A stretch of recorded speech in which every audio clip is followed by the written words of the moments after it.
पूर्ण परमात्मा पाप कर्म दंड को भी काट सकता है। अभी तक जिस भी संत व महापुरुष से मिले, उन्होंने यही बताया कि पाप कर्म फल भोगने से ही समाप्त होगा। वो प्रभु कौन है जो पाप कर्म को काट देता है, वो काल के बंधन से छुड़वा देता है। उसका क्या नाम है, पूजा की विधि क्या है? कृपया अवश्य सुनिए जगत गुरु तत्वदर्शी संत रामपाल जी महाराज के अमृत वचन। तो वो ऐसे नीचे तहसीलदार है, ऊपर सेक्रेटरी का पीए बैठा है, फिर ऊपर सेक्रेटरी है, फिर सीएम बैठा है। गांव वाले पूछते हैं भाई कैसे हैं वहां पर अधिकारी लोग, वो बताता है, कहते हैं तहसीलदार के सिर पे पीए बैठा है, पीए के सिर पे जो है मंत्री, उसका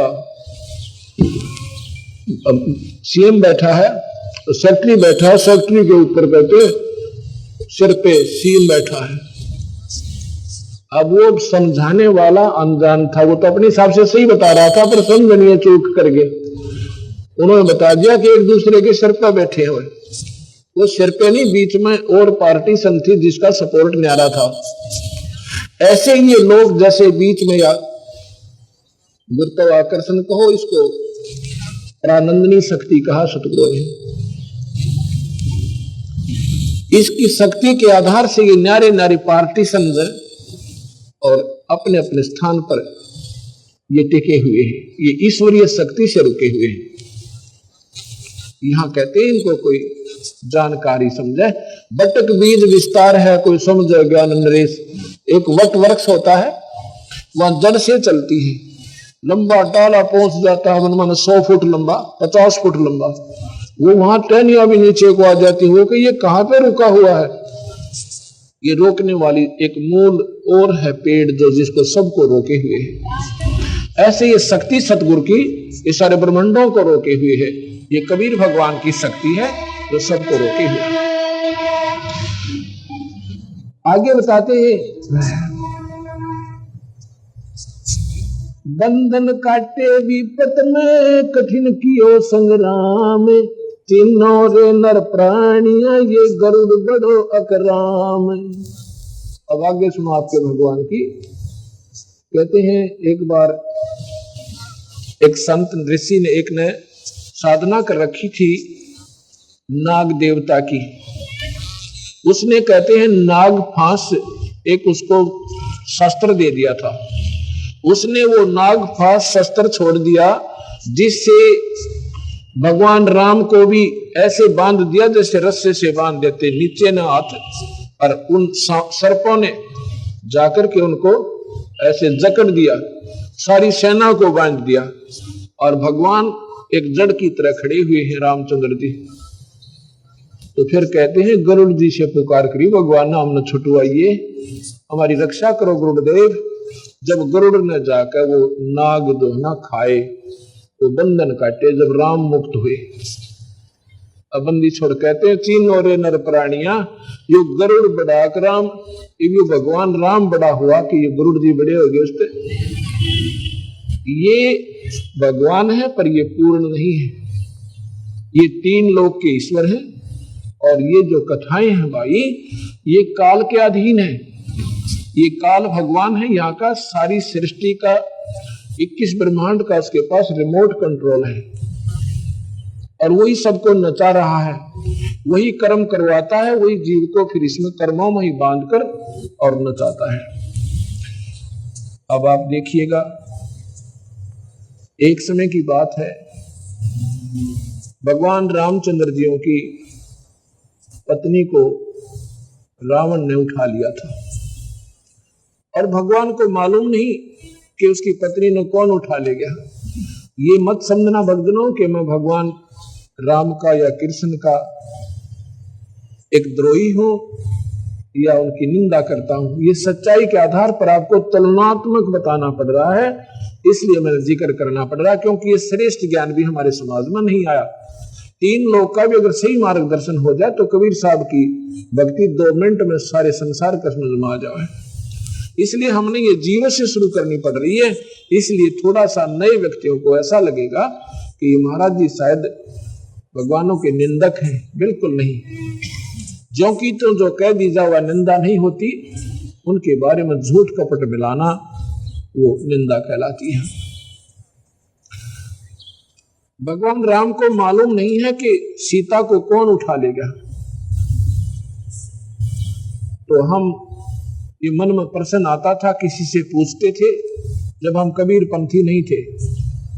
मैं तो सन 1988 में ये नाम लिया और सन 1993 के लास्ट में, यानी लगभग 9वें महीने में, सितंबर में, गुरुदेव ने ऐसे तुरंत बुलाकर, 110-12 साल की आयु थी मेरे गुरुदेव की उस समय, और मैं तो अपना नौकरी करता था, बुला करके मुझे कहा कि आज के बाद तू नाम देगा। मेरे सिर पे हाथ धर दिया, मेरा पसीना आ गया सारे शरीर में कि मैं 2 कौड़ी का जीव और इतने पवित्र परमात्मा की मैं कैसे महिमा गा पाऊंगा।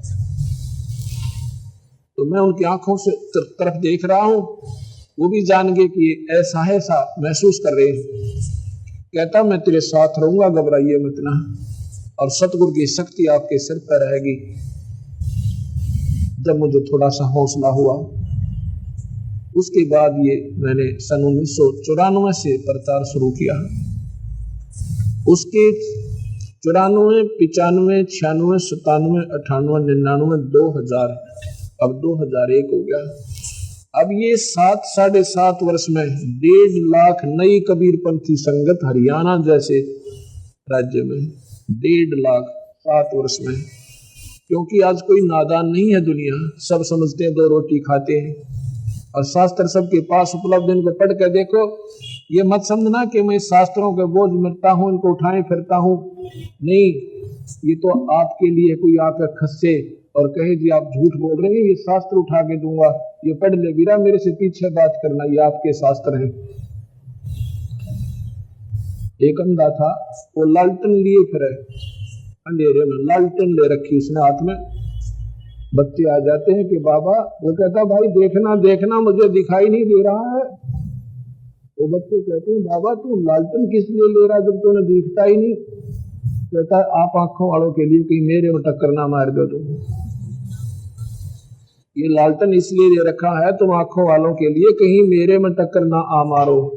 ये लालटेन रखी उन्होंने, कोई मेरे से ना खस्सा, इनको पढ़ो, अपनी चांदना हो जाएगा अपने आप ही। तो प्रसंग जो चल रहा था, भगवान राम जो है हाहाकार मचा रहे हैं, पक्षियों से पशुओं से पूछ रहे हैं मेरी सीता देखी, मेरी सीता देखी।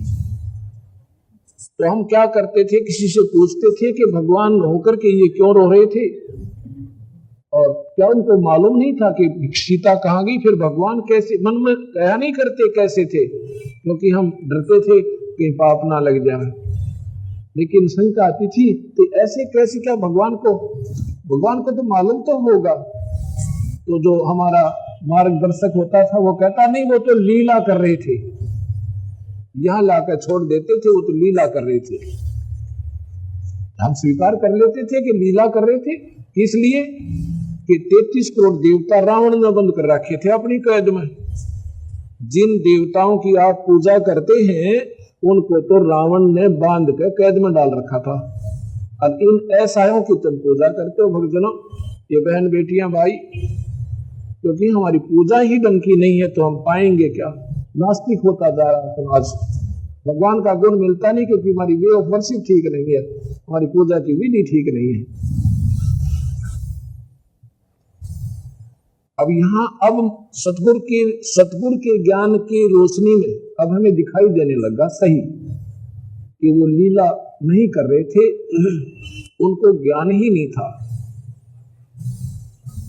लीला किस लिए करते थे कि 33 करोड़ देवता उसने छुटवाने थे भगवान ने। ये तो मान लेते भी लीला कर दी, सीता उठा ली, माता को उठाया, फिर लीला की आवश्यकता बहाना बन गया था, जाते गर्दन दबोच देता जाकर के।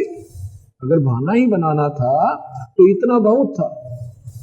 फिर सीता कौन है जैसे किसी की बहस गुम हो जा, या बकरी गुम हो जाए उसको ढूंढने कोई पूर्व दिशा में, कोई उत्तर दिशा में, कोई दक्षिण दिशा में, और किसी ने पा जा कोई मुझे वहां मिल गई।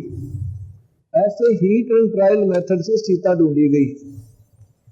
हनुमान जी छलांग लगा के समुद्र पार कर गए, वहां सीता को ढूंढा और खोज के जब राम जी को बताया। ये लीला नहीं थी, ये तो मजबूरी थी, उन्हें ज्ञान ही नहीं था। इतना समय नहीं लगाते लीला में, पत्नी को तो और उठा ले जा, वहां लीला करता रहे पीछे से भगवान या कोई भी पति। वो भगवान असहाय थे, क्योंकि इस काल के हाथ में रिमोट कंट्रोल है। जो 1000 भुजा का भगवान है, ये ब्रह्मा विष्णु महेश केवल 4 भुजा के हैं, और कबीर साहब असंख्य भुजा के, बिना गिनती के। 4 भुजा का प्रतीक समझो 4 हॉर्स पावर, ये 4 हॉर्स पावर के समझो। इनकी माता है वो 8 हॉर्स पावर की है, उसकी 8 भुजा है। इनके पिता है 1000 हॉर्स पावर के, समझ लो। एक कंपेरेटिव एग्जाम देता हूँ आपको, एग्जाम्पल देता हूँ। और कबीर साहब पावर हाउस समझो, वो थर्मल प्लांट जहाँ से बिजली मैन्युफैक्चर होती है, बनती है। असंख्य भुजा है उस मालिक के, जहाँ से सारी शक्तियां बाहर आती हैं। उधर से भगवान शिव जी और पार्वती जी ऊपर से देख रहे हैं। पार्वती कहती है इस व्यक्ति को क्या दुख है, ये तरन तारन। तो भगवान शिव कहता है ये व्यक्ति नहीं है, ये भगवान है। वो कहती ये कैसा भगवान जब रो रहा है, मैं तो इसकी परीक्षा लूंगी। ये भगवान शिव कहते तू नहीं जानती पार्वती, सती तू नहीं जानती देवी, मैं जानता हूं। ये विष्णु अवतार हैं, और इनकी पत्नी उठा ली किसी ने, ये उसकी तलाश के उसके वियोग में रो रहे हैं। तो पार्वती कहती है, वो देवी कहती है फिर भगवान रोता क्यों है, मैं इसकी परीक्षा लूंगी। तो शिव जी कहते हैं परीक्षा मत लेना। तो कहती अच्छा नहीं लूंगी। थोड़ी सी देर के बाद भगवान चले जाते हैं। भगवान आते हैं नीचे शिव जी, और भगवान के चरण छूते हैं, प्रणाम करते हैं दोनों आपस में एक दूसरे को, और चले जाते हैं। पार्वती सोचती है कि ये शिव जी भी भोलानाथ है, ये वैसे किसी के चरण छू लेता है। ये तो ऐसे दशरथ पुत्र है, राजा का लड़का है, वियोग में रो रहा है। भगवान शिव अपना घूमने चले जाते हैं। पार्वती पीछे से, वो देवी जी पीछे से सीता रूप बनाती है। सीता रूप बना के भगवान के सामने खड़ी हो जाती है। उस समय भगवान राम कहते हैं हे दक्ष पुत्री माया, हे दक्ष की बेटी। तो भगवान ने कि कहाँ छोड़ आई शिव जी को, अकेली कैसे आ गई। तो वो कहती है हो आप तो ठीक ही आपको प्रणाम कर रहे थे भगवान शिव जी, आप तो वाकई भगवान हो। अब यहाँ सोचने की बात है भगवानों, अब तो सीता, उसने पहचान लिया कि सीता नहीं है, ये तो पार्वती है। और उस समय भगवान को मालूम है कि सीता गई कहाँ है। ये क्या चीज है, ये समझना होगा आपने। और यही समझाने के लिए सतगुरु का ज्ञान, ये सारी भूमिका आपको बता रहा हूं कि ये काल जो है 21 ब्रह्मांड का एक रिमोट कंट्रोलर है। इसमें जिस जीव की जितनी बुद्धि खोलनी है वहीं से छोड़ देता है, ऑफ करनी है वहां से कर देता है। उधर से जब पार्वती वापस जाती है तो भगवान शिव उनको जान जाते हैं, क्योंकि वो भी इस काल निरंजन के हाथ में। भगवान शिव को अंदर में जाकर चालना कर दिया, चेष्टा दे दी कि ये सीता का रूप बना कर गई है। उसने आके पूछा कि तू सीता का रूप बना कर गई है। वो हंसने लग जाती है, नहीं मैंने कोई परीक्षा नहीं ली। तो भगवान शिव ने पार्वती को हृदय से उतार दिया, उसको पत्नी रूप में स्वीकार नहीं किया। क्यों नहीं किया, उसने कहा कि तू मेरी माँ का रूप बना के गई है, अब तू मेरी पत्नी नहीं रही। माँ क्यों कहा, ये 3 भाई हैं, बड़ा ब्रह्मा है, दूसरा विष्णु है, तीसरे नंबर का शिव है। क्योंकि शिव का बड़ा भाई विष्णु हुआ और बड़ी भाभी माँ के तुल्य होती है। ये हमारा एक संविधान है, ये एक हमारा आचरण होना चाहिए कि बड़े भाई की पत्नी माँ के तुल्य दृष्टिगोचर होनी चाहिए। इसलिए उसने कहा कि तूने आज मेरी माँ का रूप बना लिया तो मेरी पत्नी नहीं रही। भगवान शिव ने उसको अपने हृदय से तलाक दे दिया, अपने हृदय से चाहा नहीं। पार्वती भी इस बात को जान गई कि अब ये पक्का अनाड़ी है और इन्होंने जो निश्चय कर लिया ये दोबारा स्वीकार नहीं करेगा तुझे। उसके बाद क्या होता है, अब मैं शास्त्र सुनाऊंगा पर आपने ऐसा लगेगा जैसा कि महाराज जी, क्योंकि शास्त्रों के सुनाए बिना हमें, जैसे मैं बताऊं कि SHO जो थानेदार होता है, अब थानेदार में कोई सोचे कि सुप्रीम पावर है, सारे जिले का मालिक है, और मैं कहूं नहीं भैया नहीं, ये तो इसका कर्म, इसकी क्रिया ही न्यारी है, ये तो एक सुरक्षा का प्रतीक है और इसका कुछ सीमित क्षेत्र है, ये ज्यादा नहीं है। उसका जो अधिकारी है वो महसूस कर सकता है जिसने नहीं ज्ञान, क्योंकि वो तो उसने बहुत बड़ा शक्तिशाली मान रहा था। लेकिन वो थानेदार को थानेदार कहना कोई निंदा नहीं है, DC को DC बताना, तहसीलदार को तहसीलदार बताना कोई निंदा नहीं। कोई नादान उनको प्रधानमंत्री माने बैठा हो तो उसकी गलती है, कोई गलत सोच रहा था।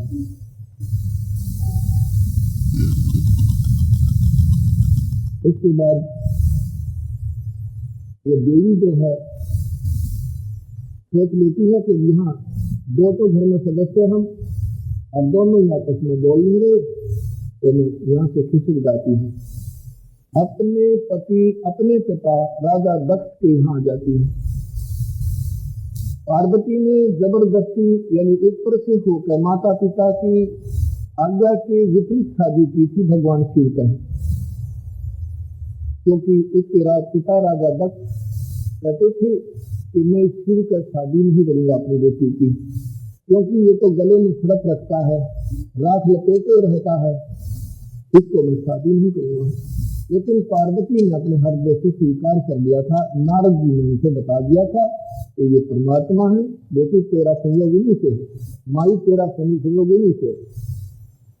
तो उसने शिव को चिट्ठी लिख दी थी नारद के हाथ से, आप आ जाओ, मैं आपको तो वर करूंगी। तो भगवान शिव चले गए थे, राजा दक्ष की नहीं बचाई थी, तो पार्वती ने उसको लड़की, उस देवी ने उनका माला डाल दी थी, यानी भगवान शिव ले आए थे पत्नी रूप में। उसके बाद राजा दक्ष ने उनको कभी नहीं बुलाया था, किसी भी अनुष्ठान में या कोई घर के घरेलू कोई ब्याह शादी में नहीं बुलाते थे, दोनों को रोस्ट हो गए थे। अब वो जो देवी है वो पार्वती समझो, वो वहां पहुंच जाती है राजा दक्ष के घर पर। उसमें वहां पर एक यज्ञ हवन चल रहा था, यज्ञ हो रहा था, राजा दक्ष ने की थी। तो उस राजा दक्ष को ये मालूम था मैंने भगवान शिव को नहीं बुलाना, वो रुष्ट होगा मेरे पर, रुष्ट होगा तो यज्ञ में बाधक बनेगा, मेरी यज्ञ को खंड करेगा। इसके लिए भगवान विष्णु से और ब्रह्मा से विशेष प्रार्थना की थी कि मेरी यज्ञ आपके हाथ में संपूर्ण कराएं, आप मेरी रक्षा कीजिए। दोनों के दोनों विराजमान थे उस यज्ञ में राजा दक्ष की सुरक्षा के लिए। उधर से जब वो देवी जाती है, वहां पर क्या कर रखा था कि जो रिश्तेदार, बहनों के बटेऊ, लड़कियों के बटेऊ यानी पति, वो जो आए हुए थे या कोई गणमान्य महापुरुष आए थे या कोई सिद्ध पुरुष ऋषि थे, और जो नहीं आए थे जिनको आमंत्रित किया हुआ था, उनके आसन लगा रखे थे न्यारे न्यारे, और जो रिश्तेदार नहीं आया था उसका हिस्सा सबके सम्मान न्यारा न्यारा उसके खाली स्थान पर, उसके आसन पर रखा जा रहा था। पूजा भी और उसके कपड़े भी, जो कुछ भी उसमें वो पुरोहित आदेश देता था। लेकिन भगवान शिव का उसने देखा, देवी ने घूम कर चारों तरफ, भगवान शिव का ना कहीं आसन था और न ही उनका हिस्सा निकाला हुआ था। इस बात से बहुत अक्षुब्ध हो जाती है देवी, बहुत नाराज हो जाती है, अपनी माँ के पास जाती है, क्योंकि बेटी का माँ के ऊपर ही जोर चला है। माँ के पास जाके कहती, माँ ये तुमने क्या कर रखा है? आपने अपने दामाद का ना कोई हिस्सा रखा है, ना उनका आसन दिया है, ये तुमने गलत किया है। अब माँ कहती है, बेटी मैंने तेरे पिता से प्रार्थना की थी पर वो नहीं माना। वो कहता है, इस लड़की ने मेरे साथ मजाक किया है, मेरी बेइज्जती करवाई है, मनमर्जी से शादी की है, अब मैं उनको ना बुलाऊं ना उनका हिस्सा रखूं। बेटी ना तो तू मानी मेरी बात, ना तेरा पिता मानता, अपने पिता से पूछो जाके। राजा दक्ष के पास जाती है, पिताजी आपने अपने दामाद को आमंत्रित नहीं किया। तो राजा दक्ष कहता, तुझे किसने किया, तू क्यों आई है? ऐसा क्योंकि इससे हमें थोड़ी शिक्षा चाहिए कि हमने कभी भी किसी से अभद्र व्यवहार नहीं करना चाहिए। आगे की बच्ची कोई बात नहीं, प्यार देते, कोई बात ना बेटा, अपना कारण बताते, प्यार से कहते, लेकिन कहा कि तू किसने बुलाई थी यहाँ पर? बिना बुलाई नहीं आना चाहिए किसी के यहाँ पर। पार्वती ने सोचा कि इस जीने से मर जाना अच्छा है। वो देवी जो है हवन कुंड बड़े बड़े बनवा रखे, उसमें पूरा घी डाला और लपट जाना ऊंची ऊंची अग्नि की, उस हवन कुंड में गिर जाती है, आत्महत्या कर लेती है। आत्महत्या कर लेती है, उसके बाद उनको सती की पदवी दे दी गई कि वो सती होगी। उनको सती जी कहा जाने लगा।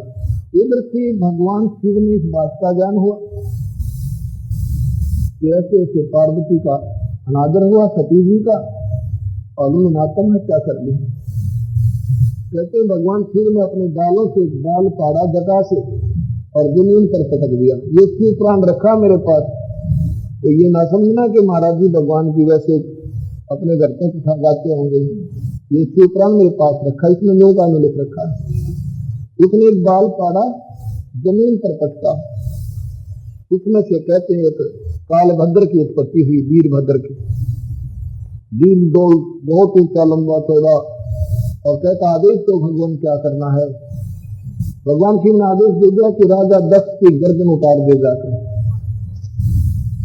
सारे ले जा, भूत प्रेत ये सब सेना तेरे साथ है, सबको ले जा। अक्षर को लेकर वीरभद्र चल पड़ता है। राजा दक्ष के सभा में इस बात का ज्ञान हो जाता है कि वीरभद्र आ रहा है पूरी सेना लेकर और सभा मचा देगा। सब राजा लोग खिसक जाते हैं, चले जाते हैं। भगवान ब्रह्मा भी और विष्णु भी वहां से चलने की तैयारी करते हैं। इसलिए राजा दक्ष कहता है, ब्रह्मा और विष्णु को प्रार्थना करते हैं कि भगवान मैंने आपकी आग लेकर, आपकी ओट लेकर, आपका सहारा लेकर मैंने यज्ञ शुरू किया था, आप तो मत जाओ, आप तो मेरी रक्षा करो। ब्रह्मा कहता नहीं भैया नहीं, वीरभद्र के सामने कौन अपना सिर कटवाए, हमें रुक गए। ब्रह्मा तो चले गए, कहते भगवान विष्णु रुक जाते हैं काफी आग्रह करने से। तो वहां क्या होता है, वीरभद्र आ जाता है, विष्णु जी के वीरभद्र का आमना सामना हो जाता है। वीरभद्र ने भगवान के तीर मारा और कहते भगवान जो है विष्णु जी स्तब्ध हो गए, मूर्तिवत हो गए, पहले नहीं जा रहे। फिर वेद मंत्र बोलने वालों ने वेद मंत्र बोलकर भगवान की स्तब्धता दूर की। फिर भगवान विष्णु भाग गए, नौका ने लिख रखा है ये प्राण में। अब यहाँ से भगवानों की समर्थता, इनके सर्वशक्तिमान होने का प्रमाण शास्त्रों से बता रहा हूँ आपको। ये कितने सर्वशक्तिमान है और कितने ये समर्थ है। ये तीन लोग के ऊपर है, ये चार भुजा के भगवान है, इनमें जितनी शक्ति है आम जीव से ज्यादा है, क्योंकि ये परमात्मा है। आपको परमात्मा की परिभाषा बतानी पड़ेगी। परम माने श्रेष्ठ, उच्च आत्मा है। ये आम जीव से उच्च आत्मा है, श्रेष्ठ आत्मा है, उत्तम आत्मा है। इनमें दयालुता भी ज्यादा है, इनमें सहनशीलता भी ज्यादा हमारे आम जीव से, इसलिए इनको परम आत्मा कहते हैं, श्रेष्ठ आत्मा, ऊंची ही आत्मा, उच्च आत्मा। और इसलिए इनको इन तीन विभागों के मालिक बनाया जाता है। जैसे IAS ऑफिसर होते हैं, इन्हीं को इस पदों पर रखा जाता है, अन्य को नहीं रखा जाता है। ये परमात्मा ये हमारे से परम है, आम जीव से परम है, इनसे परम इनके पिता है परमात्मा, जो 21 ब्रह्मांड के मालिक है। ये 21 ब्रह्मांड के परमात्मा से और ऊपर परमात्मा है, तो परब्रह्म है, जो अक्षर पुरुष है। अक्षर पुरुष के ऊपर भी एक और परमात्मा है, इनसे भी श्रेष्ठ आत्मा है, कबीर भगवान है, जो सब परमात्माओं के परमात्मा है। ये परमात्मा की परिभाषा आपको समझ में आ गई होगी। तो भगवान वीरभद्र जो है आगे जाके भगवान को भाग गए। वीरभद्र ने राजा दक्ष की गर्दन काटी। ऋषियों ने प्रार्थना की शिव जी के पास जाके आपके ससुर को जीवित कर दो। हाहाकार मच गई। कहते हैं जाओ एक बकरे का, किसी प्राणी का सिर ले आओ, काट के बकरे का सिर काट लाए भगवान शिव ने और राजा दक्ष की गर्दन पर जोड़ दिया। ऊपर से मुंह बकरे का होगा और जीवित हो गया राजा दक्ष। फिर जाकर के भगवान ने पार्वती को ढूंढा, कहाँ है वो जली हुई। उनका अस्थि के अंदर कंकाल पड़ा था, जला हुआ, बाहर निकाल दी थी तुरंत। इसका सारा हाथ काम, ये सारा काम और मांस जल चुका था, केवल हाड बकाई थे, बोन बकाया थी, केवल हड्डियां थी।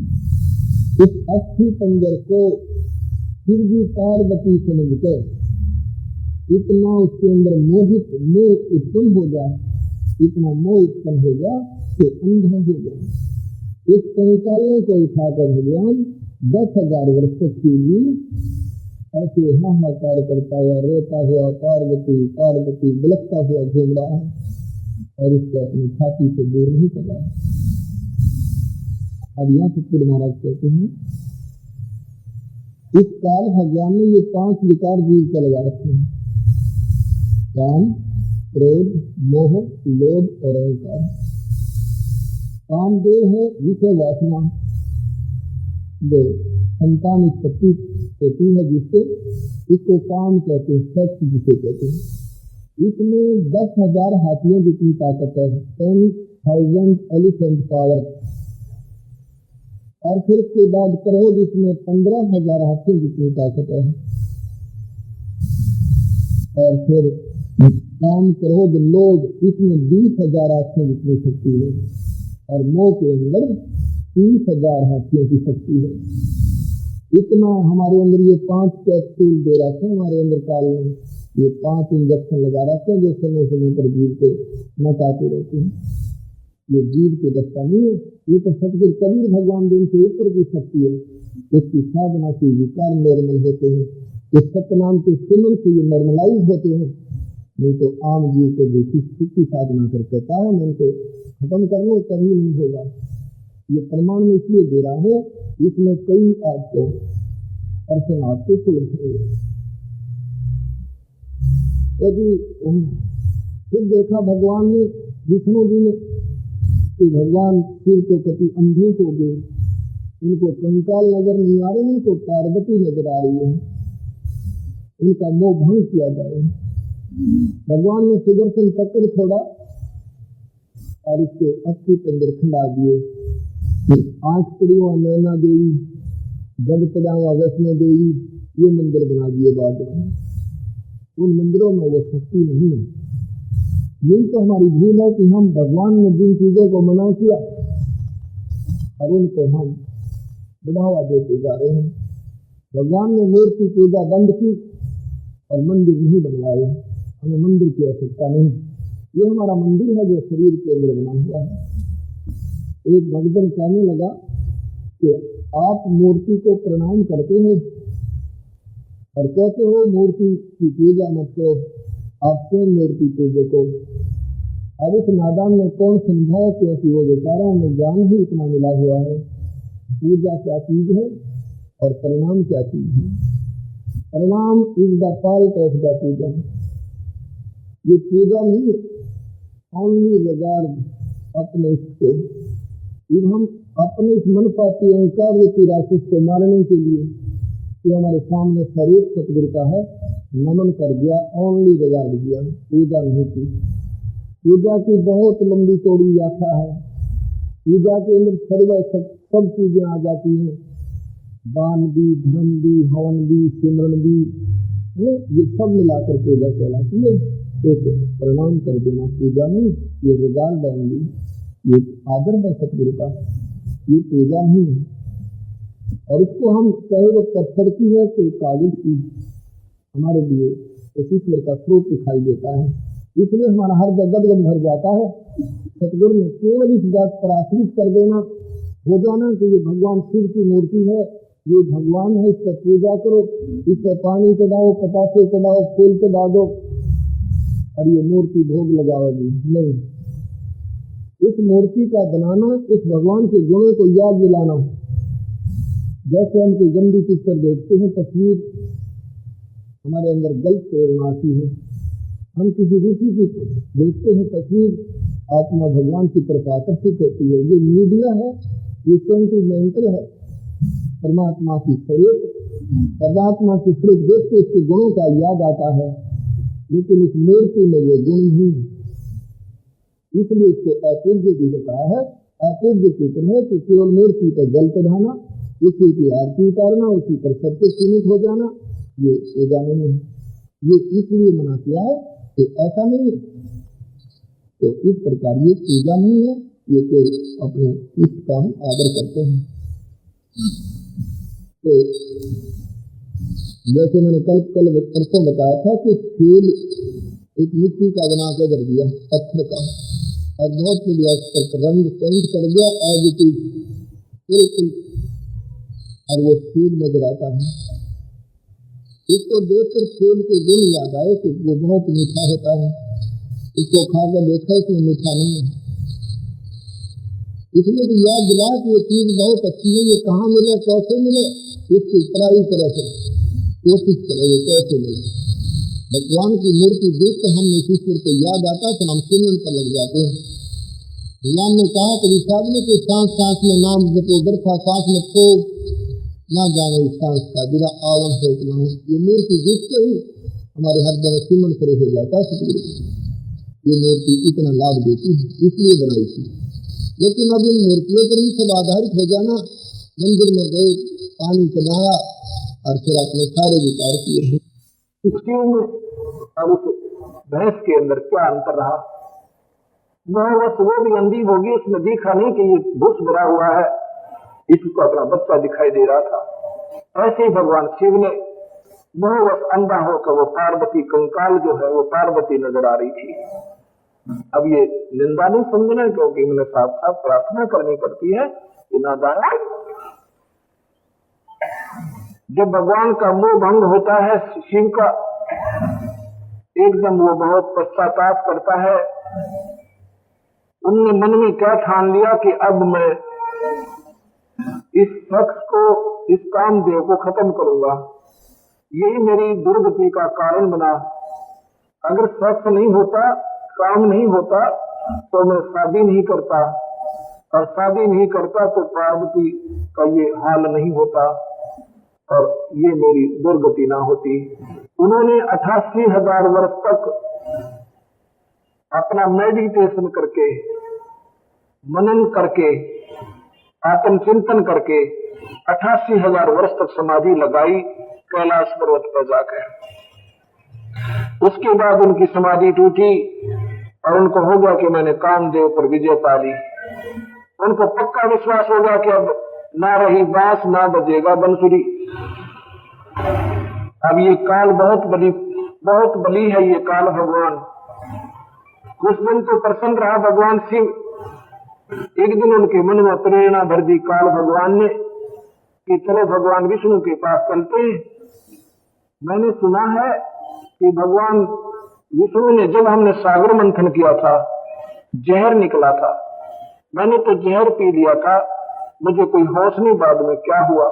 सुना है कि देवताओं ने अमृत का कलश ले लिया था और भगवान विष्णु ने एक लड़की का रूप बनाकर, औरत का रूप बनाकर उनको मोहित करके मदहोश कर दिया था। तब देवताओं ने वो कलश छीन लिया था। उस रूप में भगवान बहुत सुंदर लगे होंगे, वो रूप देखना चाहिए। भगवान विष्णु के पास आ जाते हैं, आदर सम्मान हुआ, विराजमान हो गए। भगवान विष्णु कहते हैं आप बहुत दिनों में दर्शन दिए। तो कहते हैं मैं तो 88,000 वर्षों के बाद साधना करके आया हूँ। अच्छा जी, बहुत अच्छा। क्या किया? कि मैंने जो है अपने काम वासना पर काबू पा लिया, इंद्रियों को कंट्रोल कर लिया। विष्णु जी बोले तभी तो नजर नहीं आए बहुत दिन तक। कहा इसी कारण में गाया हुआ था। कुछ देर के बाद प्रश्न करते हैं भगवान। कहा विष्णु जी कहते बोलो मेरा एक जिज्ञासा है, मेरी एक प्रार्थना है। क्या? कि आपने जब देवताओं से वो कलश छीना था अमृत का, सुना है आपने एक मोहिनी रूप बनाया था सुंदर लड़की का। कहाँ बनाया था? वो बना, वो मान नहीं रहे थे, वो लगने को तैयार हो गए थे। हम कमजोर थे, वो ज्यादा शक्तिशाली थे। तो आपने क्या किया था? आपने मोहिनी रूप बनाया था। अखा जी तो भगवान वो मोहिनी रूप मुझे एक बार फिर दिखा दो, एक बार फिर बना के दिखाओ। मुझे तो याद नहीं, क्योंकि मैं तो नशा हो गया था मेरे को जहर का, और मैं नहीं देख सका ये सारी लीला। विष्णु कहने लगा भोलेनाथ ये बार बार थोड़ा बना जाता, कोई समय था जो बनना पड़ गया, अब थोड़ा बनूंगा मैं। अब नहीं, मुझे एक बार वो रूप दिखाओ। अब नहीं तो मैं ये बैठा तेरे बार में आ गया, आपके द्वार से मैं तो रुका नहीं। विष्णु जी ने सोचा ये तो समाधि भी 88,000 वर्ष लगा लेगा और द्वार पर तो हटा नहीं, इसलिए इसको भाई यहाँ से चलता करो, इसकी शर्त पूरी करता हूँ। पता अच्छा भी इधर उधर की बातें करी, कहते यूं तो मुझे शर्म आती है, मैं अंदर जाता हूँ फिर बन के आऊंगा। अब जाओ कर वो तो अंदर चले जाना और बैठे हुए थे। इतने में भगवान दूसरी तरफ जंगल में सुंदर लड़के के रूप में दिखाई देते और भगवान ये शिव ने देखा इधर उधर कोई देख तो नहीं रहा है, उठ कर उस लड़की के पीछे भाग लिए। ऐसा सूत्राओं में लिखा हुआ है। उस लड़की के पीछे भाग लिए जो बहुत अश्लील वस्त्र पहने हुए थी, अर्धनगर शरीर था। वो लड़की आगे आगे, भगवान शिव पीछे पीछे। काफी दूर भाग के उसका हाथ पकड़ लिया। इससे पहले भगवान की बुरी हालत हो चुकी थी शिव की, ऐसा सूत्राण में लिखा। मैं यह वर्णन भी नहीं कर सकता आपके सामने। और जब हाथ पकड़ा तो भगवान विष्णु अपने स्वरूप में आ जाते हैं। उनका स्वरूप देखकर शिव जी कहते हैं तेरी लीला तू ही जाने है। विष्णु बोला तो कह रहा था 88,000 वर्ष हो गए और साधना कर ली, इंद्री जीत ली, क्यों पागल हो रहा था? इसमें कुछ ना दे रहा। ये काल बलि जो है इन सबको नचा रहा है। गरीबदास जी कहते हैं, कबीर साहब समझो गरीबदास इनकी एक ही, क्योंकि जो सतगुरु के सत्य है वो उन्हीं की बोली बोला करते हैं। गरीबदास ने लिखा है कि सरंग बरंग कुरंग मतंग बरंग और सरंगा इंद्री पांच ठगोतिस अंगा। इसका क्या तात्पर्य है? शब्द सत्र स्वरूप रसगंध, ये 4 विषय हमारे इस काल बलि ने इस जीव के ऊपर ठोक रखे, इनको ये नचा रहे हैं। फिर कहते हैं तुम रे संग पापों पर कासा, योग युगत की झूठी आशा। एक विषय के वश होकर शब्द, ये कान का विषय है, मीठे मीठे शब्द या गाने सुनना ये भी विषय है। जब इन विषयों से भी आपकी आत्मा दूर हो जाएगी और भगवान के चिंतन में, उसके सिमरन में, उनके गुणों में बैठकर रोना शुरू करोगे, तब आपकी आत्मा भगवान की तरफ अग्रसर हुई है। नहीं तो ये मीठी मीठी आवाजें सब सुन सुनकर राजी हो जाते हैं। पद गाया मन हर्षिया और साखी कहा आनंद, सो तप नाम न जानिया, गढ़ में पड़ गया फंद, ये कबीर साहब कहते हैं। कुरंग, कुरंग कहते हैं हिरण को। हिरण में कान का विषय होता है, वो कान के एक शब्द करता है शिकारी, उस शब्द की ऐसे एक सारंगी से तान बनाता है और वो उसके वश होकर प्राण त्याग देता है, उसके चरणों में जाकर के टिक जाता है, मत्था टेक देता है, अपनी जान खो देता है, वो विवश है। ऐसे फिर कहते हैं शब्द सप्रस, हाथी के अंदर काम वासना ज्यादा होती है। हाथी पकड़ने वाले एक हथनी सिखा कर ले जाते हैं, पढ़ाई हुई होती है, एक गड्ढा खोद देते हैं नीचे लंबा चौड़ा, और उसमें घास ऊपर डंडे डालकर, बांस डालकर, मिट्टी डालकर घास ऐसे लगा देते हैं जैसे यहाँ खड़ा ना हो। उस हथनी को हाथियों के झुंड में भेज देते हैं, वो हाथी के चारों तरफ स्पर्श करती है, उसको वासना जगाती है, फिर भाग लेती है, उसके पीछे 2-3 हाथी भाग लेते हैं। उस वहां आकर के अरे पकड़ने वाले ऊपर वृक्षों पर चढ़ जाते हैं, अपना दूर उनको दिखाई नहीं देते। हाथी अंधे होकर भाग लेते हैं, हथनी स्थान को बाईकाट कर जाती है, बाईपास करके और सीधी फिर भाग लेती है। हाथी सीधे भागते हैं, वो सारे के सारे उस गड्ढे में गिर जाते हैं और फिर उनको नचाया जाता है, उसके वश हो गए। सबंध सप्रस रूप रस, रूप है जैसे आपने पतंगे देखे होंगे दीपक पर जलकर मर जाते हैं, उनमें विषय होता है, उनको वो रूप विषय विवश होते हैं। रस जो है भौरा, रस है मछली, मछली जो है जीभ के कारण विवश हो जाती है।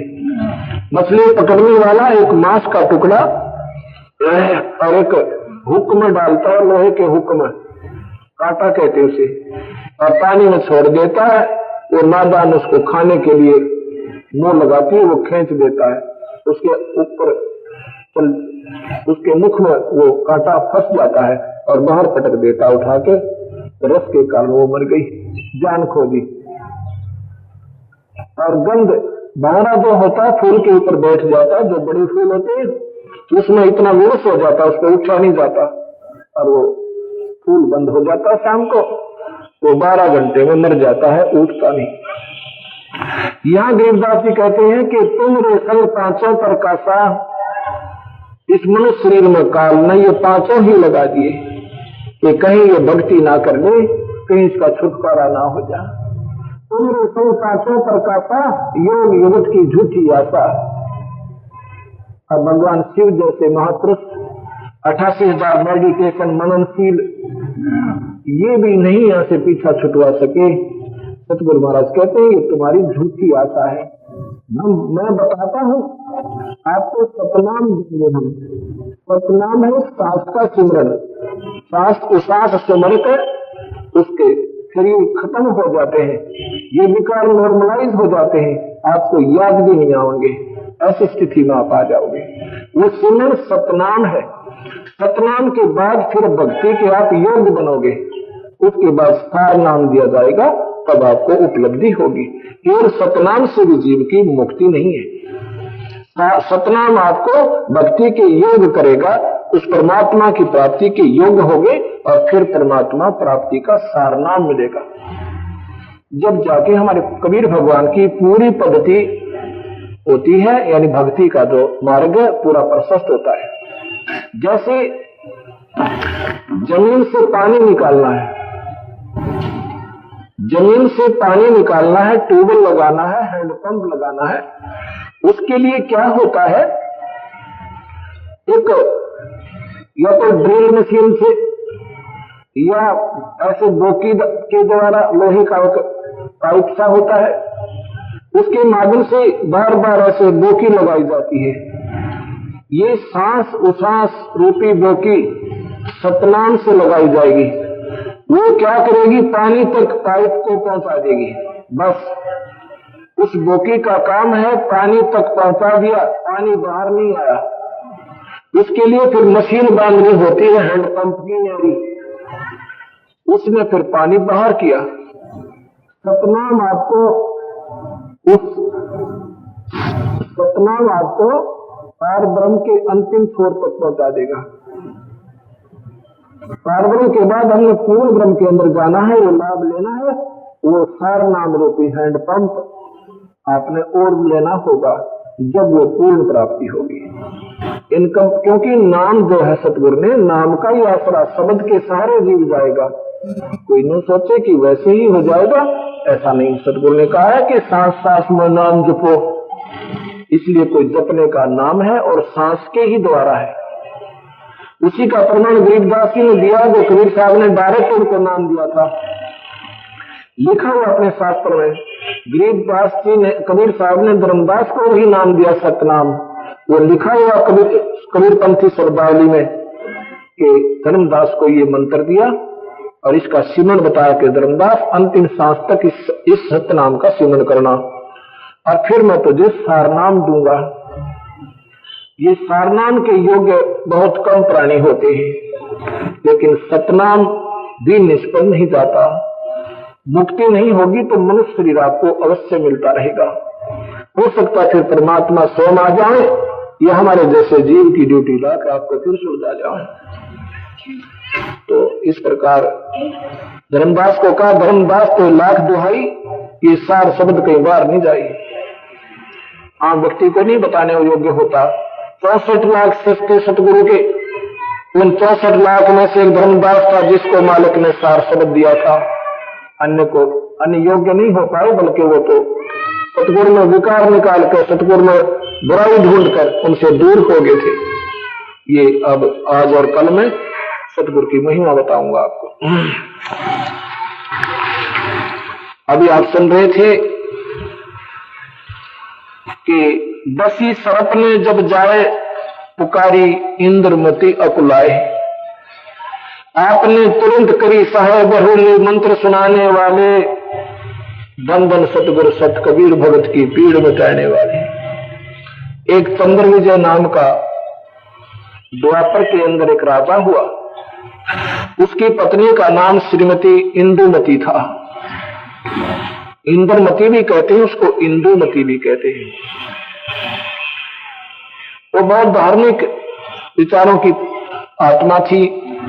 अब जैसा भी उनको मार्गदर्शक कोई गुरु मिला था, उसने कहा कि एकादशी का व्रत रखा कर बेटी, और संतों का आदर करा करो, आए संत को भोजन करावे, इससे तो फिर रानी बन जाएगी। कभी जब आपका 84 लाख जूनी भोगने के बाद कभी मनुष्य शरीर मिलेगा तो आप फिर रानी बन जाओगी, ऐसा कौन करना। क्योंकि यहाँ का संविधान है कि जीव करेगा, किए हुए का कर्म ही भोगेगा, उसमें फेर बदल नहीं होता। उसके आधार पे ये आज पुण्य करते हैं तो कभी जब मनुष्य शरीर होगा इनको दे देगा काल भगवान। बीच में 84 लाख भी जाना होगा, स्वर्ग भी जाएगा और नरक भी जाएगा। ये पूरा प्रोसीजर बना रहेगा, इसमें चेंजमेंट नहीं होती। और सतगुरु महाराज इसमें पूरा चेंजमेंट कर देते हैं। कबीर साहब की आत्मा का धर्मराज लेखा नहीं लेगा, उसके कागजों से बाहर होती है, वो सतगुरु के पास जाती है, उनको फिर पुनर्जन्म मिल जाता है। अगर उनकी भक्ति पूरी ना होती है, वो ना तपकशिला पर जाते, न नरक में जाते, न स्वर्ग में जाते। उनको फिर मालिक अपनी शक्ति से, उनको अपने कोटे से, उनकी करनी के आधार पे और जन्म देता रहेगा। मनुष्य शरीर मिलते रहेंगे। कितने मिलेंगे ये उनकी कमाई के ऊपर होगा। अगर उस मनुष्य शरीर के दौरान फिर कोई संत मिल जाता है सतगुरु का, उनको फिर आगे नाम देकर उनकी कमाई फिर करवा जाएगा। या तो पार हो जाएंगे, अन्य उनकी फिर मनुष्य शरीर होगा, जुगाड़ फिर जुट जाएगा।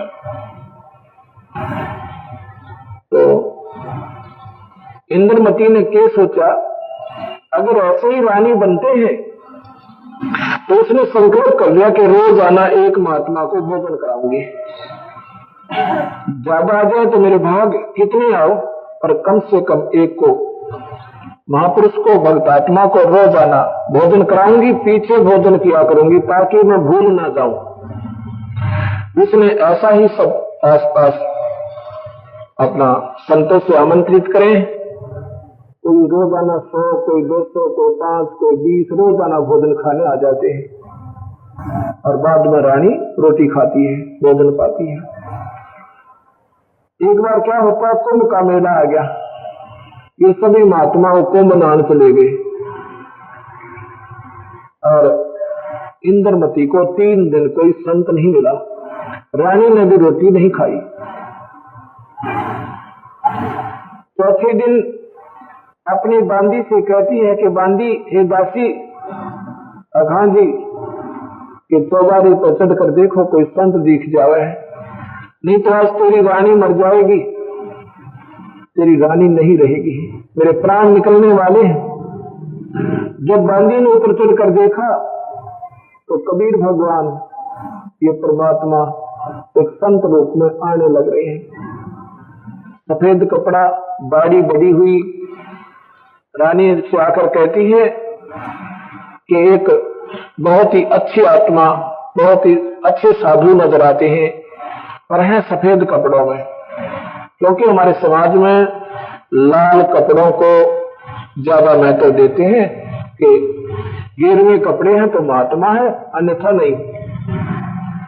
परमात्मा की शक्ति इस शरीर के ऊपर आडंबर से परिचित नहीं होती, वो तो कमाई से होती है। ये कपड़े से टॉफी पहन लो, पैंट कमीज पहन लो और तो धोती कुर्ता पहन लो, अगर कमाई है तो है, नहीं तो जीरो है। तो लाल पहनो तो नारा 20 बार लो, बता रखाओ तो मत रखाओ, अगर करनी कमाई नाम की है तो वस्तु है, अन्यथा व्यर्थ है। तो बांदी ने कहा कि मैं एक महात्मा, लाल कपड़े तो है नहीं पर लग साधु है। वह कहती, रानी बोली जल्दी जा और प्रार्थना करके लाओ संत को। बांदी जाती है, प्रार्थना करती है, हे भगवान हमारी रानी आपको याद करती है, आप जरूर दर्शन दीजिए। सतगुरु कहते हैं आप कौन हैं? मैं उनकी बांदी हूँ, दासी हूँ। तो सतगुरु कहने लगे भी तू बांदी और बुलाओ रानी, हम नहीं जाते ऐसे किसी के, रानी में गरज है तो आवत हो, मैं वहां जाऊं और ऊपर से उसका राजा आजा कह दो, वो कहेगी मैं तो नहीं बुलाया, बांदी ने बुलाई थी, बुलाया था, मैं नहीं जाऊंगा ऐसे किसी के। रानी को गरज है और यहाँ पर आए। वो तो भाव देखना चाहते थे कि उसमें कुछ भाव भी है या वैसे भूखी मर रही है। रानी को जब ये पता चला, कहता बांदी बोली, बांदी मेरा हाथ पकड़ और जल्दी चल, तोड़ना तो रखूंगी। फिर किले से बाहर आ जाती है, सतगुरु खड़े हैं, इंदुमती परिणाम है। समझती कहती, हे मालिक आपको कहते हो बुलाने आए, मेरी हिम्मत नहीं है क्योंकि मैं 3 दिन से भूखी हूँ। मेरा मन मानता अपने मालिक में अपने कंधे पर बैठा कर लेता हूँ। भगवान ने आशीर्वाद दिया। कबीर साहब ने बेटी बस ये देखना चाहता था तेरे में कितनी श्रद्धा है, साधुओं के प्रति श्रद्धा भी है या वैसे ही कोई आडंबर कर रही है। साधु भूखा भाव का, धन का भूखा ना, और जैसे धन का भूखा वो साधु भी कोई ना। अब चल बेटी, सतगुरु आ जाते हैं, खाना बनाती है और सतगुरु फिर परीक्षा लेते हैं। सामने भोजन अपने हाथों से बनाकर रानी ने रखा। सतगुरु ने कहा कि मैं भोजन नहीं खाता, मेरा शरीर भोजन खाने का नहीं है। तो वो रानी बोली जी मैं तो, मेरा तो काम व्यर्थ, मेरी तो जान जाएगी, मैं भोजन नहीं खाऊंगी। आप नहीं खाओगे तो मैं नहीं खाऊंगी। सतगुरु ने सोचा ला बेटी खाना भी खाएंगे। हमने किसी को कहते हैं वो 2 चावल सो कर दे, उस पर कोई पाबंदी नहीं होती। सतगुरु ने खाना खाया, फिर पूछा पुत्री एक बात बता काका जी, ये क्या पूजा कर रहे हो आप? कहते जी हमारे गुरु जी ने बताया है कि ऐसे ऐसे व्रत रखती हूँ, एकादशी का भी रखती हूँ, ऐसे साधुओं का भोजन कराती हूँ। कहते बेटी ये तो अच्छा है, साधुओं का भोजन कराना बहुत अच्छा है क्योंकि इससे बहुत पुण्य होता है, पर आपकी मुक्ति तो नहीं हो सकती इससे। अगर नहीं नाम जपती हूँ, मैं ओम मंत्र जपती हूँ, मेरे गुरु जी ने दे रखा है बेटी, ओम मंत्र से भी आप केवल स्वर्ग जाओगे, आपका जन्म मरण नहीं मिटेगा। वो कहती है महाराज जी, जितने संत होते हैं ना, यही कमी है इनमें, अपनी अपनी बात को ऊपर रखते हैं, दूसरे को ये बिसराते हैं। सतगुरु बोले बेटी, सराहना बिसराना वो करता है जिसने कोई लालच हो। मैंने तेरे से कोई लालच नहीं है, और मैं तेरे आत्म कल्याण के लिए कहता हूँ कि इतनी पुण्यात्मा अब तू गलत हो रही है, ये साधना ठीक नहीं तेरी। वो कहती है नहीं महाराज जी, मैंने गुरु बना रखा है। ठीक है बेटी, गुरु गुरु में भेद होता है, गुरु गुरु में अंतर होता है। एक तो टीचर है प्राइमरी क्लास का, एक 10वीं तक पढ़ावे, 9वीं तक। और बेटी आप जो है ना नौकरी ही करते रहोगे या आगे भी चलोगे? वो आपके गुरुदेव ने जो ज्ञान था जितना आपको दे दिया, आप उसके ऊपर पूरी खरी उतर गई। अब तुम पास होगे इस मैट्रिक में, अब उस पूर्ण परमात्मा की साधना करो, जहां से तेरा फिर जन्म मरण नहीं होगा, आप सतलोक चली जाओगे। कहते महाराज जी, आप ऐसे मत कहो, मेरे गुरुदेव को बिसराओ मत, मुझे दुख होता है। और कहते हैं गुरु को बदलना नहीं चाहिए, पाप होता है। कबीर साहब कहने बेटी, कोई बीमार व्यक्ति है और वो वैद्य के पास जाता है, और उस वैद्य से उसको लाभ नहीं हो रहा, क्या दूसरे वैद्य से दवाई लेना नहीं ले, अभी तुरंत लेनी चाहिए। ऐसे ही ये गुरुदेव है, ये जन्म मरण के रोग का जो दीर्घ बीमारी आपको लगी हुई है, उनको काटने वाला कोई संत बाद मिल जाते से अपनी दवाई लेनी चाहिए। जैसे वैद्य बदल लेना चाहिए, ऐसे गुरु बदल लेना चाहिए, कोई पाप नहीं है। ब्रह्मदास जी ने पहले रेत दास गुरु बना रखा था, ये कबीर सागर प्रमाण है। उसके बाद सतगुरु का नाम लिया, तुरंत त्याग दिया और अपने आत्म कल्याण कराया। कोई पाप नहीं होता, ये हमारी भूल है। कहने की नहीं जी, आप तो ऐसे ही कह रहे हो, क्योंकि हम रंग जाते हैं एक रंग में, हमारे इस भगवान की वाणी समझ नहीं आती है क्या कहना चाहते हैं। सतगुरु ने कहा बेटी बात सुन ले, ठीक है, आज से तीसरे दिन तेरा काल आएगा, तेरी आयु नहीं है 3 दिन के बाद, ओनली 3 days आपके बैलेंस है। अब जब मृत्यु का नंबर आए ना जिंदगी बंद जीव की, फिर घबराइए। अच्छा जी, उसको मालूम था संत झूठ नहीं बोलते, ये तो ये बुलाइए बोलने पहले संत झूठ नहीं बोला करते, जितना ज्ञान था उतना ही बता दिया करते थे। वो जान गई कि निस्वार्थ साधु है। रानी ने 10 असरफी देना चाहा, सतगुरु ने हाथ जोड़ा, बेटी 2 रोटी खाता हूँ, माया नहीं चाहिए मुझे। उसको ये भी दुखी कि साधु खड़ा है, लोभ भी लालची नहीं है, झूठ बोलने का कोई इसका स्वार्थ भी नहीं बनता। फिर घबरा जाती है, क्या महाराज फिर मेरी 3 दिन के बाद आयु नहीं है? नहीं है, तुझे कोई नहीं बचा सकता, ना तेरा गुरु बचा सकता, ना तेरी साधना बचा सकती। मासा घटे ना तल बदे विधना लिखे जो लेख, और सच्चा सतगुरु मेट के ऊपर मार दे मेघ। ये कबीर भगवान का जो संत, सही संत मिलेगा, उसके अंदर वो सतगुरु ईश्वरीय शक्ति, वो स्वयं परमात्मा की शक्ति प्रवेश की जाती है दाता के द्वारा। वही सतगुरु का रूप समझो जो उनका पूर्ण संत होता है।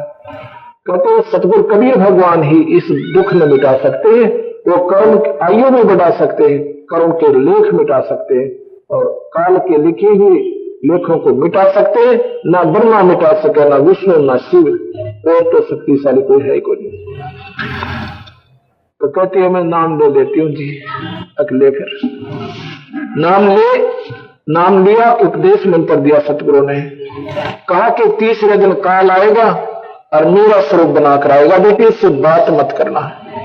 ये नहीं है कि संता उसका आदर नहीं करना, अब मैं आदेश देता हूं अब नहीं करना, और फिर कोई भी आए तो खूब आदर करना संत का। ये लीला करी थी सतगुरु ने कि ये नादान आत्मा ये समझ ले कि तेरी मृत्यु नहीं थी, संत वैसे ही कहकर चले गए और मैं मरी भी नहीं, लेकिन उसने मरना था, सतगुरु ने नाम दिया था, वो नहीं भी मरती, लेकिन उसका यकीन नहीं होता, श्रद्धा नहीं बनती सतगुरु में। क्या होता है, तीसरे दिन सतगुरु के रूप में ये काल आता है, जो गीता में कहता मैं सबने खाऊंगा किसी ने ना छोड़ू, वो काल, वो निराकार शक्ति सतगुरु का रूप बनाकर आता है। अब रानी तो उंगलियों पर गिन रही थी कि आज 30 दिन है, मेरी मृत्यु होगी, होनी थी, अब नहीं होगी, क्योंकि गुरु के वचन को विश्वास भी था कि नहीं होगी। और उसी समय आवाज देते हैं सतगुरु के रूप में काल भगवान इंद्रमती एकदम देखा कि सतगुरु आ गए। अब असमंजस में पड़ जाती है कि आदर ना करो तो पाप नहीं कहा, आदर करो तो गुरु वचन टूटा है। वहां आदेश था सतगुरु का, उस किसमें आगे कोई भी संत आए सतगुरु आए विशेष आदर होना चाहिए। तो वो क्या करती है, कहा था बेटी ये सिमरन करते रहना जो मैंने तुझे दिया 2 मिनट, उसके बाद उसका स्वरूप देखना। वो तो घबरा के और सच्ची लगन लगा के सतगुरु में सिमरन शुरू कर देती है। सामने देखता है शरीर, उसका शरीर चेंज होगा, उसका असली स्वरूप सामने काल का आ गया मंत्र के प्रभाव से, नाम के प्रभाव से। काल ने जब अपना स्वरूप देखा कि इसमें तो तेरे इसके पास तो अजब शक्ति है, कहता है कि आज तो तू बच गई, तुझे फिर देखूंगा। ये कह के काल अंतर्धान हो जाता है। रानी ने खुशी मनाई, राजा को बताया कि आज मेरी मृत्यु थी, मेरे गुरुदेव की कृपा से मैं नहीं मरी, आज काल आया था मेरा वापिस आ गया। राजा नहीं मानता था, वो थोड़ा सा तो जिसमें कोई अमल है ना वो गुट्टी सुट्टी डाला करता। क्यों राजा लोग के सामने पी कर सो जाता, उसमें क्या भगवान की आवश्यकता थी। अच्छी मौज मार रहा था, लेकिन ये मौज थोड़े से दिन की है, ज्यादा नहीं है। फिर गधा बना कुत्ता बना हुआ मौज खत्म हो जाती है। उस मौज को बनाए रखने के लिए ये व्यसन त्यागने होंगे और ईश्वर की पूर्ण संत का सहारा लेना होगा। तो राजा कहता तुझे पागल होली और तुझे दिखाई नहीं देता गुरुजी हर समय, तो मर जाती जीती कैसी हो सकता है कभी। रानी का तेरी समझ में ना आए, तो अभी राज के चक्कर में है। वापस आ गई, अपने बांधियों को नौकरों को सबको बताती आज मैं मर जाती, मेरे गुरुजी ने मेरी आयु बढ़ा दी। ये निश्चिंत होकर लेट जाती है। काल ने दाव लगा, शाम को एक सर्प का रूप बनाया इंद्रमती के और मैं काट दिया। जब उसको काटा एक दिन शोर मचाया, मैं डसली सर्प ने खा ली, भागो। तो सैनिक भागे आते हैं, पहरेदार आते हैं, देखते हैं ऐसा मोटा सर्प और नीचे मोरी मां से और किले से बाहर निकल जाता मकान से। देखा उन्हें जाता हुआ, रानी अपने सतगुरुदेव को पुकार कर बेहोश हो जाती है, मर जाती है। राजा इकट्ठा होगा, सभा इतने में सतगुरु महाराज प्रकट हो जाते हैं। कबीर साहब इंद्रमती का जहर उतार कर उसको जीवित कर दिया। बोल सतगुरुदेव की जय। इंद्रमती ने जब भगवान कबीर साहब को देखा, उसके चरणों में चपट गई, बहुत रोई है, दाता मेरा कोई अहोभाग्य था आपके दर्शन हुए, अगर आप परसों मुझे नहीं मिलते आप बाता में नहीं थी, आप सत्य कह रही थी। सतगुरु बोले बेटी मैं इस काल को आने भी नहीं देता, ये घटना भी नहीं घटने देता, पर तेरा विश्वास नहीं बनना था मेरे प्रति। तो ये सोचती कि झूठ बोल गए महाराज जी, मैंने मरना ही नहीं था। सतगुरु टाल भी सकते थे और नहीं आने देते, पर अब तुझे विश्वास बन गया। नो बोलू जी 100 का 100 100% आप मेरे मालिक मां आपकी बेटी। ऐसे सतगुरु का आना जाना बना रहा। आयु बढ़ा दी कि जब तू चाहेगी बेटी, जब बता देना मुझे, तब सतलोक ले जाऊंगा तुझे। अब तेरे पर काल का असर नहीं होगा, तू काल के बाहर होगी, वहां तेरा कोई हिसाब नहीं रहा।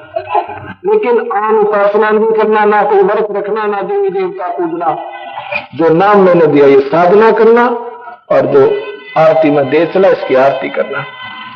ज्योत लगा भगवान, सुबह शाम अपनी अमर ज्योत खड़ी, और यही करना। एक दिन रानी कहती है कि भगवान एक कृपा करो, मेरे राजा को भी सोधी आ जाए, इसे भी समझाओ ये नाम ले।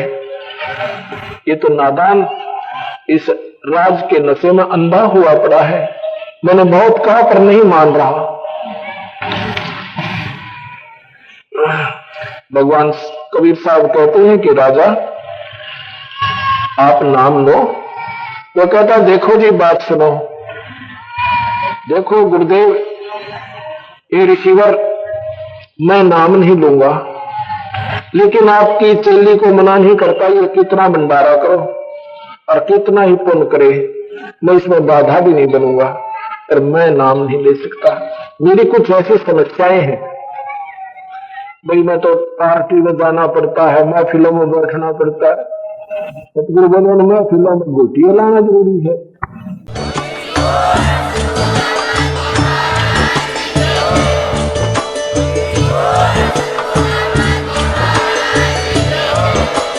आप सुन रहे थे जगत गुरु तत्वदर्शी संत रामपाल जी महाराज जी के मंगल प्रवचन। अधिक जानकारी के लिए विजिट कीजिए हमारी वेबसाइट www.jagatgururampalji.org। संत रामपाल जी महाराज जी के शुभ आशीर्वाद से पूरे विश्व भर में 500 से भी ज्यादा नाम दीक्षा केंद्र हैं, जिन पर संत रामपाल जी महाराज जी द्वारा ऑनलाइन निःशुल्क नाम दीक्षा दी जा रही है। अपने नजदीकी नाम दीक्षा केंद्र का पता करने के लिए संपर्क करें 8222880541।